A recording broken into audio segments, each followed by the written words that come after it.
Okay, so welcome back. And so now we're going to do some examples of related rates problems that are application type problems. Okay, so I'm going to read the problem to you. So again, if you want to write this down, pause it or follow along in the textbook if you have it. But again, just write it down and then we're going to jump right in and I'm going to work through it. So here it goes. An airplane is flying overhead at a constant elevation of 4,000 feet. A man is viewing the plane from a position 3,000 feet from the base of a radio tower.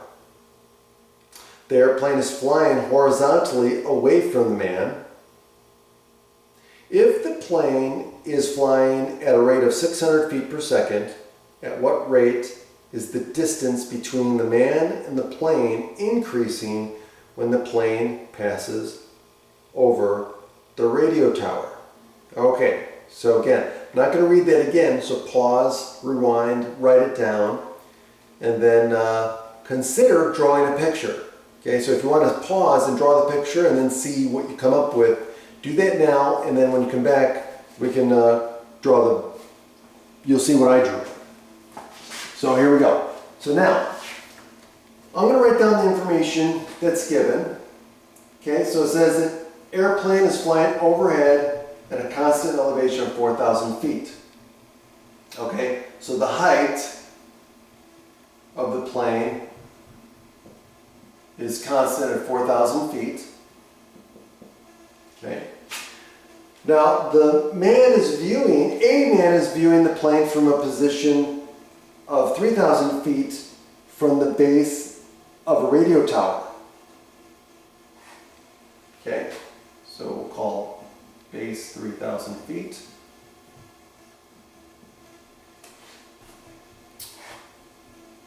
Okay, now, so here's the situation. So I have a radio tower. So first of all, if the radio tower is here, and they're saying that the person is 3,000 feet from the base of the tower. Okay, so we know this is 3,000 feet. Okay? Now, the plane is flying overhead at an elevation of 4,000 feet.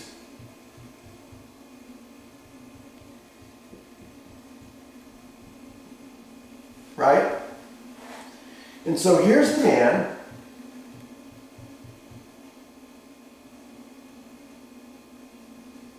Okay? And he's watching this plane.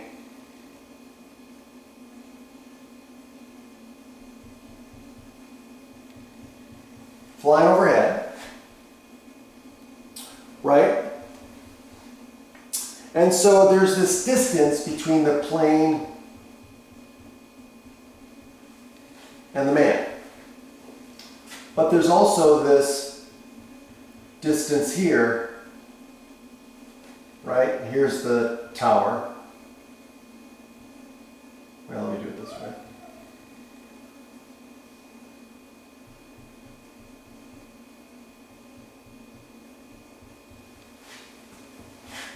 Okay? And so, of course, then this distance here is 4,000 feet, right?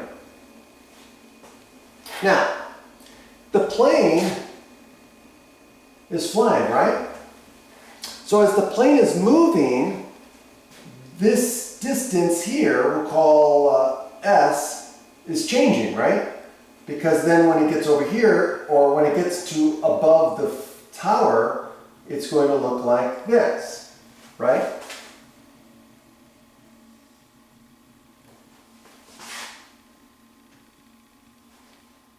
Okay, we'll call this S1 and S2, right? So you can see that as the plane is going and the person's viewing the plane, that the distance between the person and the plane is changing as the plane flies overhead and keeps going, right? Okay, so we're dealing with a triangle here. So,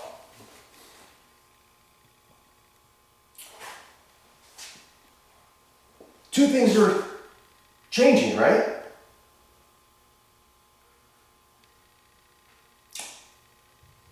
This is changing, right? This distance S is changing.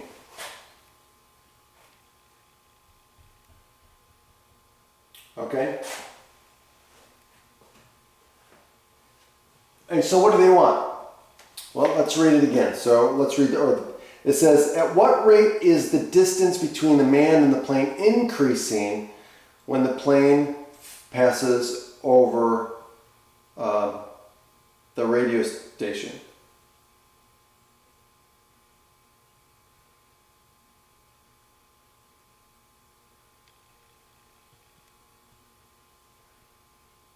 Okay, so what if, oh, here's the other piece of memory. The plane is traveling at 600 feet per second. So that is going to be what?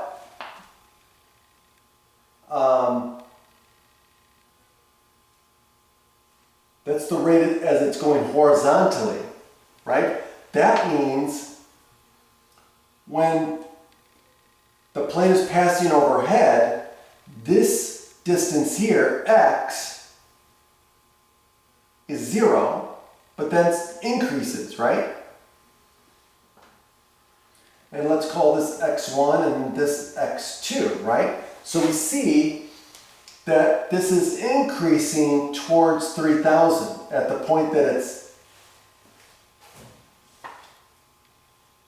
over the radio station. So the constant speed is going to be, we'll call this x. Well, no, you know, I said b. Let's stick with b. We'll call this base 1 and base 2. Okay, so the speed is in the horizontal direction, so we'll say it's a rate of change in the length of this triangle. So we'll say dB dt is equal to 600 feet per second. Okay, now that we got the picture drawn and we understand what's going on, okay, what are we going to do? We need to relate the variables together. And since we're dealing with right triangles, right, we need to relate this distance to the distance between the plan and the guy. So let's use the Pythagorean identity, right? So that would mean that, oh, by the way, these are both functions of time, right? So we would have, oh, hold on, let me write it this way. We would have, let's call this, so x, we'll call this the height, right, h, okay, right? So we get b squared plus h squared equals s squared. Okay, we're just using the Pythagorean identity. So now, this and this are changing with respect to time, so this would be b of t,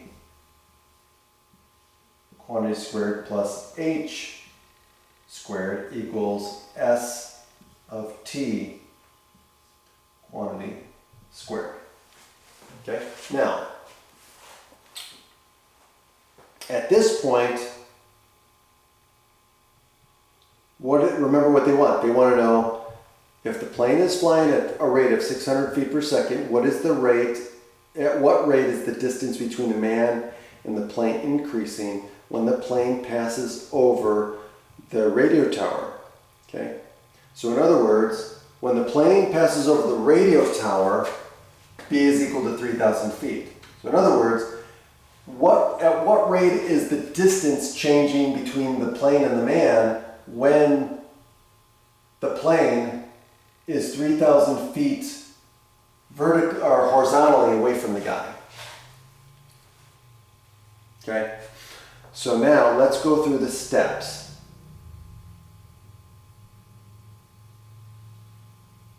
So, well, actually, we're already going through the steps. So now, step 4 says we're going to differentiate everything. Okay, so with respect to time. So again, we're going to use the chain rule. So this is going to be what? 2 times b of t times b prime of t. So now I'm going to use that notation.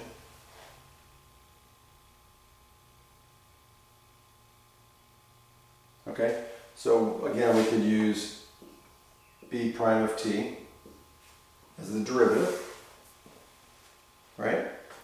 And what are we looking for? We're looking for ds dt, which we could call s prime of t. Okay, so now plus, now this is just a constant, right? H is 4,000.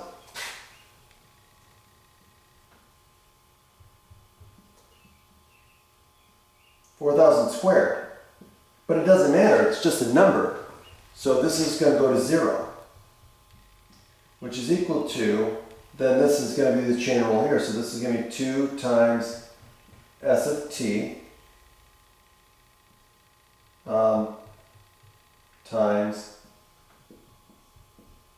s prime of t. And that's what we're looking for. So now we're going to solve for s prime of t. Okay? So now,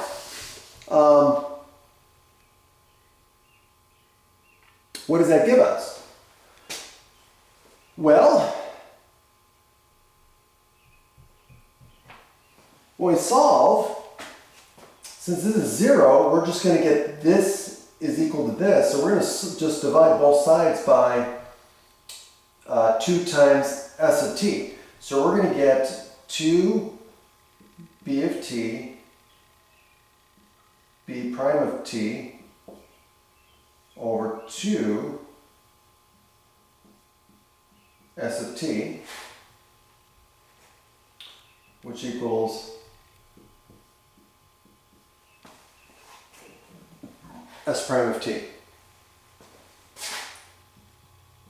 And then the 2's cancel out. So now,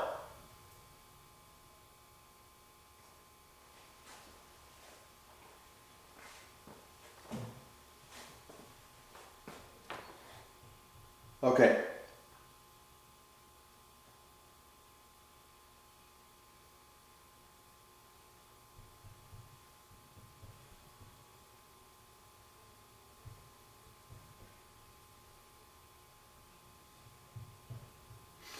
So again, they want to know when b is 3,000,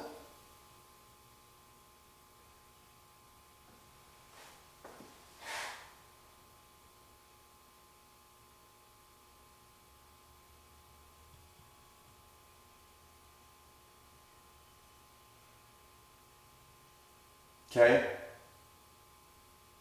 And then of course, when this is 4,000, right? So what are we going to do? We're going to have to use the Pythagorean Theorem to find s, right?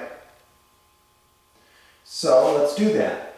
So the Pythagorean Theorem says that, well, if this is 4,000, this is 3,000, well, then this means that the distance, the hypotenuse, is going to end up being 5,000.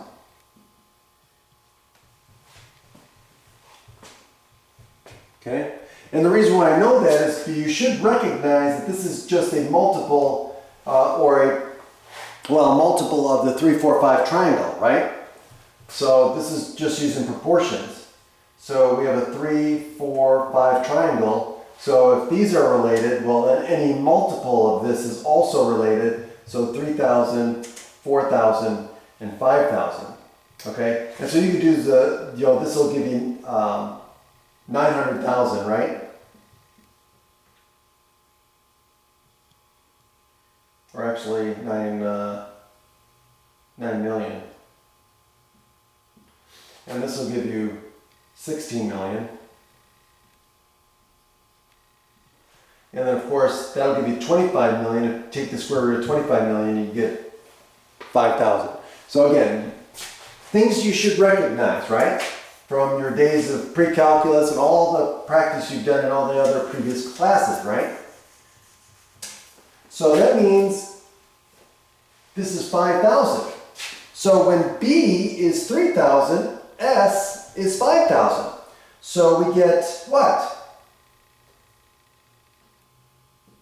3,000 over 5,000, and of course, B prime of t is 600 feet per second. Oops, not 6,000. Now, this is feet, it's going to cancel out, right? So you're going to get no feet here, but then, of course, this is feet per second, which matches up with the change in distance, right? And so, of course, this is going to reduce to 3/5. So you're going to take 3/5 of 600, okay? So 3/5 of 600, well, that's going to be what? 3,000, no, hold on. 600, so that'll be 120 times 3, which is 360. So that's going to be equal to 360 feet per second, which is equal to S prime of t. And I believe that's the correct answer. What did we get?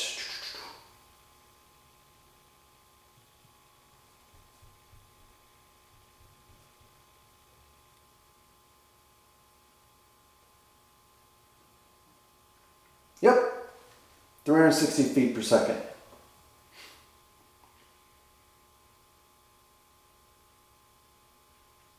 Okay, so now, one warning to when you do these related rates problems. It is important not to put values in too soon. Okay? If you put values in too soon, you're going to make a mistake. Okay? So notice when I put the values in, it wasn't till later. Okay? So here's the thing. In step 3, we related the variable quantities B sub t, or excuse me, B of t and S of t in the equation, the Pythagorean Theorem, right? Right here. Okay? Now, since the plane remains at a constant height, it is not necessary to introduce a variable for the height. Right? So it's a constant. That's why I said, well, we can replace the 4,000 there. Okay? But the other two quantities are changing. So what we would not do is just plug in the values that we were given. Because again, they're changing. Those are the two values that are changing with respect to time.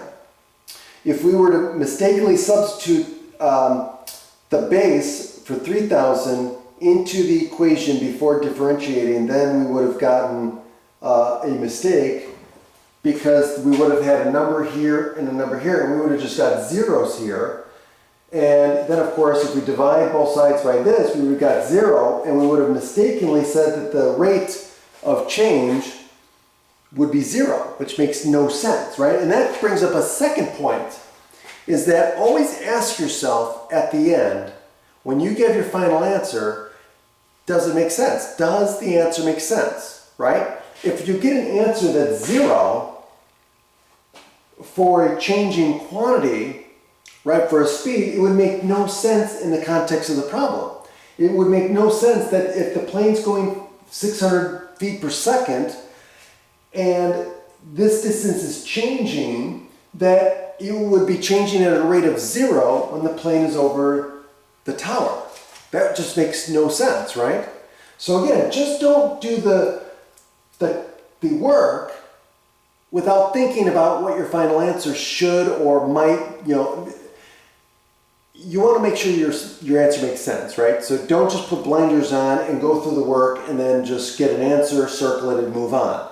Pause for a moment and say, okay, does this make sense? Okay? Because if it doesn't make sense, double check your work. Okay? If it does make sense, then obviously if it's a homework problem or a practice problem, you would have access to the answers, or you can ask your teacher, you can ask me. But on an exam, you don't have access to the answers, right? So you're gonna have to make sure that you ask yourself, hey, does my answer make sense before you go on to the next problem, right? So other than that, we'll be back with another example.